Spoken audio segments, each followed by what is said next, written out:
Well, it's been a long time since I made a video, but we'll give it a try again. So what you're looking at here is a 22 long rifle rimfire built from parts of 303 British number 1 Mark III Enfield.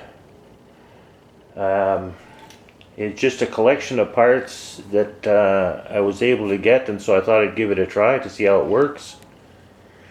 The barrel was apparently a factory reject, according to what the gentleman that I got it from told me. The bore looked fine, but the indexing at the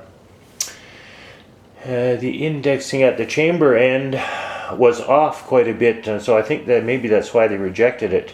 In any event, it didn't matter to me because I removed all that and I chambered it, and I've got it affixed into this Enfield Action now.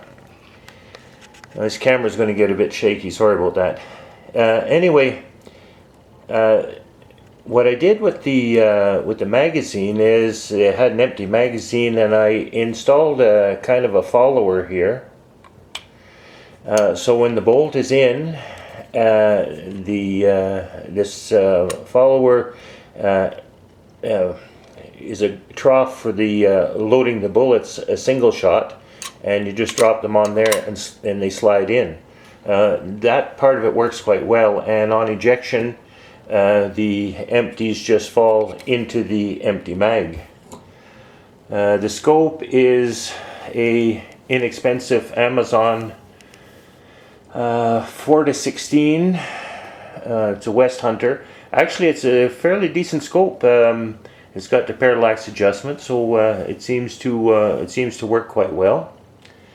I'll get a shot of the modification I did to the bolt if we can. So of course the 303 was a center fire, and I had to modify the bolt to shoot rim fire. Now this bench rest that I've made is just an experiment, and it seems to work quite well. I've got it set up so that I can get the gun back into the same position every time, and so I've got my windage adjustment here, and of course on the other side it's got the coarse vertical adjustment. And on this one here, we've got fine-tuning vertical adjustment on the back end under the rear bag.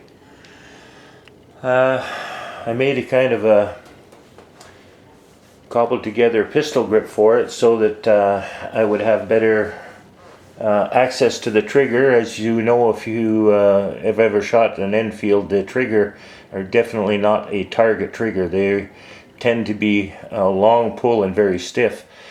So I've worked on this one, polished it down, and the pull is a little bit longer than I'd like, but I've got about 2.5 pound pull on it now, which is a lot better than it was.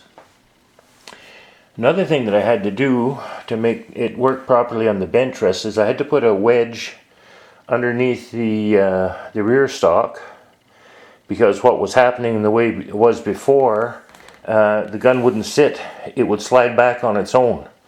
And so now I've got it so it'll sit there, and when I pull the trigger I don't have to have my body on the gun holding it. It's just a matter of the only contact I have is with the trigger. So it's put together with all scrap parts, and it's kind of a fun project, and I'm quite pleased with the way it's working out so far. It's too cold out here in northern Ontario this time of year to shoot outdoor at 50 yards. So these are 25-yard targets, 5-shot groups. It's with the SK high velocity match.